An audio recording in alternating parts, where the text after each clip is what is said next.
The views expressed on this podcast by myself or my guests may not represent the views of the studios that we work for. Like, I'm trying to figure out what fun is. I've so far I've interviewed like a bunch of people already, and I have more slated to be interviewed. It's really cool. I'm talking to people of all sorts of disciplines, and psychologists and comedians and reality show producers and pretty much anyone I can get my hands on. And I'm just trying to figure out what makes something fun and engaging, and entertaining in their field, and what makes something fun.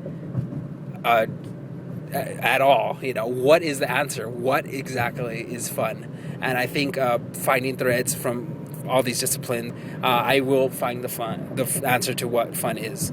That's the hope. That's my goal, is to inspire creative people and also figure out what fun is. And the thing is, I kind of want to talk about the importance of fun theory. Most people I talk to either say how you can't find what fun is, or they dismiss it and they say fun's different for everyone, so you'll never find the answer. And the other half don't really care because they haven't really thought about it. And I just kind of want to talk a little bit about the importance of why I even had this idea to begin with, of having a fun theory, a universal fun theory.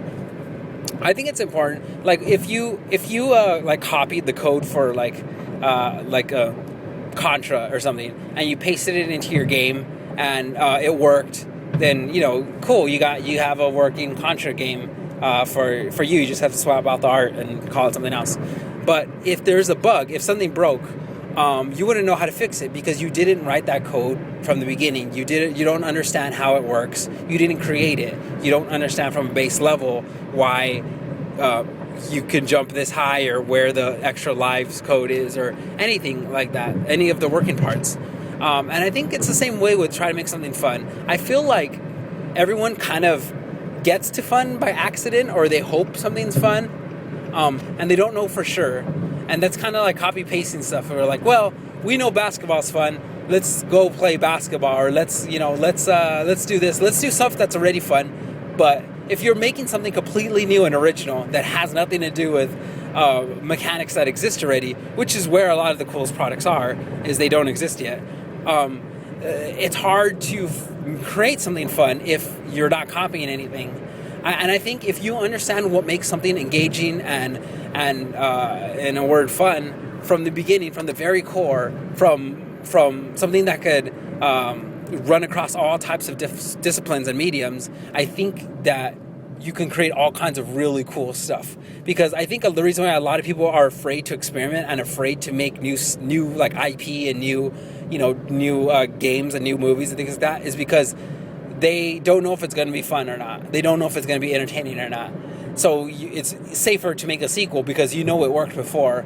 But the irony is that sequels aren't that great usually, especially in movies, because you've already made all this discovery you're going to make. So it's kind of like it's almost counterintuitive that you're trying to make something fun for sure, but you're already using a formula that's been used already, i.e. all the discovery has been made. There's not much to discover. That's why I didn't like Parappa the Rapper 2, Jammerlami, because it was I already made all the discoveries in Parappa the Rapper. I love Parappa the Rapper, but that's because I discovered a bunch of new cool stuff about it, and it was really fun. But you can't just give me more of the same. I love pancakes, but if you give me 20 pancakes in a row, I'm not going to love it at the end of that. So, but I think the reason why people are scared to do new cool stuff like Parappa the Rapper is they don't trust that something will be entertaining and fun. And I think if you understood what made something fun from a very base level, from something that had nothing to do with your medium at all, just from a very universal level, that you can make anything fun, and any crazy idea you came up with, you can make it fun. And that's why I think it's important to find out what fun is, because it'll make you, in my opinion, I think it'll make you take more risks. I think it'll make you create original stuff. You don't have to use a tired formula because it works.